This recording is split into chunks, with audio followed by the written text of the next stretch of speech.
और आइए क्रिकेट की पिच से सियासी पिच की तरफ बढ़ते हैं और जम्मू कश्मीर में हो रहा है चुनाव। विधानसभा चुनाव के तीसरे और अंतिम चरण के लिए आज ये मतदान हो रहा है, जिसमें जम्मू से लेकर कश्मीर के पहाड़ी इलाकों के 40 निर्वाचन क्षेत्रों के लिए मतदान चल रहा है। तीसरे चरण में कुल 39 लाख से अधिक मतदाता 415 उम्मीदवारों की राजनीतिक किस्मत का फैसला करने के लिए मतदान कर रहे हैं। जम्मू संभाग के जम्मू, सांबा, कठुआ, उधमपुर जिलों, घाटी के बारामूला और कुपवाड़ा जिलों की 40 विधानसभा सीटों पर यह मतदान हो रहा है।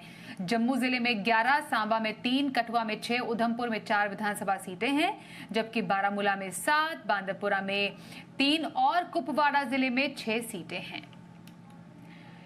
इस पूरी खबर पर और ज्यादा जानकारी लेते हैं। हमारे साथ हमारे सहयोगी रजत वोरा है। रजत, फिलहाल 4 बजे तक का तो समय हो गया है, लेकिन अब तक का जो वोटिंग प्रतिशत है इन अलग अलग जगहों पर जहां पर मतदान चल रहा है, क्या कह रहे हैं आंकड़े, क्या कह रहे हैं?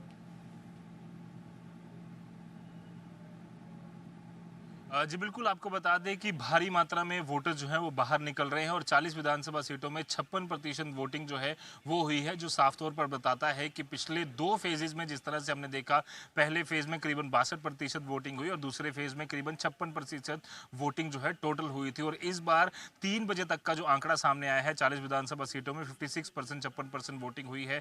सबसे ज़्यादा वोट परसेंटेज जो है वो जम्मू संभाग के ही जम्मू जिले की अखनूर के इलाके के छम्ब इलाके में हुआ है। करीबन 68% पोलिंग अभी तक वहां पर हो पाई है। इसके अलावा कश्मीर घाटी की बात करें तो सबसे ज्यादा गुरेज कॉन्स्टिट्यूएंसी में 66% वोटिंग हुई है। इसके अलावा कई सारे ऐसे इलाके हैं, खासतौर पर अगर शहरी इलाकों की बात करूं तो बाहू कॉन्स्टिट्यूएंसी, जम्मू वेस्ट कॉन्स्टिट्यूएंसी, जहां पर पोलिंग जो है थोड़ी कम देखने को मिल रही है। अभी तक 47% पोलिंग जो है बाहू कॉन्स्टिट्यूएंसी और इसी तरह का कुछ हाल जम्मू वेस्ट कॉन्स्टिट्यूएंसी का भी है। जम्मू ईस्ट में भी इसी तरह का कुछ समीकरण जो है वो सामने आ रहा है, जो साफ तौर पर थोड़ा सा निराशाजनक जरूर है। पर इस अभी 3 बजे के बाद के जिस तरह से लगातार अब लाइनें लगना एक बार फिर से शुरू हो चुकी हैं, तो उम्मीद है कि इस पोल परसेंटेज को थोड़ा सा जरूर बढ़ोतरी यहां पर मिलेगी। बट सबसे महत्वपूर्ण चीज ये है कि ऐसे ऐसे इलाकों में इस समय पोलिंग हो रही है जहां पर पिछले कुछ महीनों में आतंकी हमले हुए, खासतौर पर कठुआ की बात करें या बॉर्डर इलाके सांबा या जम्मू के साथ सटा जो इंटरनेशनल बॉर्डर है वहां की बात करें, तो भारी मात्रा में लोग वहां वोट करने निकल रहे हैं, जो साफ तौर पर दर्शाता है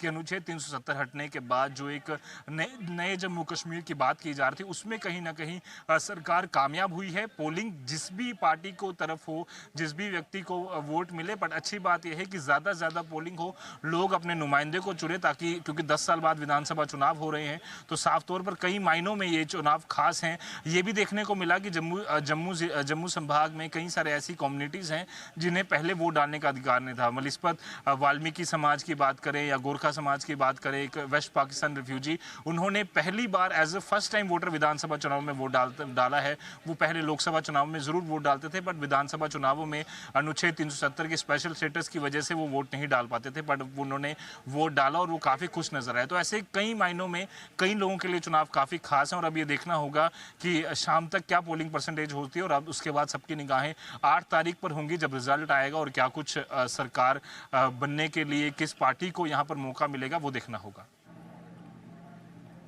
बिल्कुल, तो बढ़ चढ़कर जम्मू कश्मीर के तमाम जो मतदाता हैं वो वोटिंग कर रहे हैं। वोटिंग परसेंटेज काफी अच्छी, बहुत ही शानदार नजर आ रही है। अभी भी समय बाकी है, जिन लोगों ने वोट नहीं किया है वो घर से निकले, अपने मत का प्रयोग करें और 8 तारीख को ये चुनावी नतीजे हमारे सबके सामने होंगे। धन्यवाद करेंगे रजत, फिलहाल 4 बजे तक की तस्वीर हम सबके सामने पेश करने के लिए।